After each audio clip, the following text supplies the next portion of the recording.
Selamat siang, perkenalkan nama saya Ferin Febriana. Saya dari kelas 10 akuntansi 2. Di sini saya akan menjelaskan materi lembaga-lembaga negara menurut Undang-Undang tahun 1945.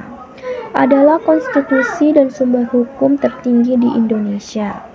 4 hal penting yang dianut Undang-Undang Dasar. Yang pertama, kedaulatan rakyat dan negara hukum. Kedua, pembatasan kekuasaan organ-organ negara. Yang ketiga, mengatur hubungan antar lembaga-lembaga negara. Yang keempat, mengatur hubungan kekuasaan antar lembaga-lembaga negara warga negara. Hasil perubahan UUD Dasar Negara Republik Indonesia 1945 sebelum perubahan. Pertama, pembukaan. Kedua, batang tubuh. 16 bab, 37 pasal, 39 ayat, 4 aturan peralihan, dan 2 aturan tambahan. Dan yang ketiga, penjelasan. Sesudah perubahan. 1. Pembukaan. 2. Pasal-pasal 21 bab, 37 pasal, 170 ayat, 3 pasal, aturan peralihan, dan 2 aturan tambahan. Lembaga-lembaga negara Republik Indonesia. Yang pertama, kekuasaan legislatif, yaitu lembaga pembuatan undang-undang keuangan. Adapun yang termasuk di legislatif, yang pertama, Majelis Permusyawaratan Rakyat atau MPR. Adapun wewenang MPR yaitu mengubah dan menetapkan UUD NRI tahun 1945. Yang kedua, melantik presiden atau wakil presiden hasil pemilihan umum.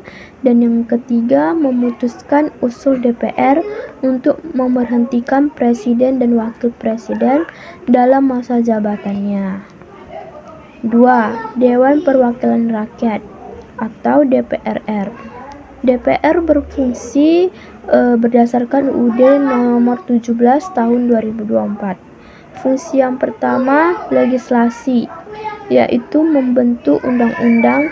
Yang kedua, fungsi anggaran, yaitu membahas dan memberikan persetujuan atau tidak memberikan persetujuan terhadap undang-undang dasar. Yang ketiga, fungsi pengawasan, yaitu mengawasi pelaksanaan undang-undang dan APN. 3. Dewan Perwakilan Daerah atau DPD adalah tugasnya sebagai satu, mengajukan RUU kepada DPR, membahas RUU dan mengawasi pelaksanaan UUU yang berkaitan dengan otonomi daerah, hubungan pemerintah pusat dan daerah, pembentukan dan pemekaran serta penggabungan daerah. Yang kedua, memberikan pertimbangan kepada DPR atas rancangan UUD APN serta rancangan UUD yang berkaitan dengan pajak. B. Kekuasaan eksekutif, yaitu lembaga yang menjalankan UUD. 4. Presiden, yang termasuk itu tugasnya memegang kekuasaan pemerintah, mengajukan rancangan UUD kepada DPR, menetapkan peraturan peralihan, dan lain-lain. C. Kekuasaan yudikatif, yaitu lembaga perwakilan,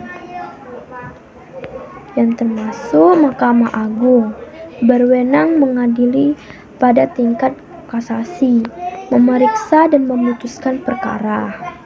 6. Mahkamah Konstitusi, berwenang mengadili untuk menguji UUD terhadap Undang-Undang Dasar 1945. Yang ketujuh, Komisi Yudisial, berwenang mengembalikan sistem pendidikan untuk terbentuk sesudah amandemen Undang-Undang Dasar 1945 untuk mewujudkan peradilan maupun pihak lainnya.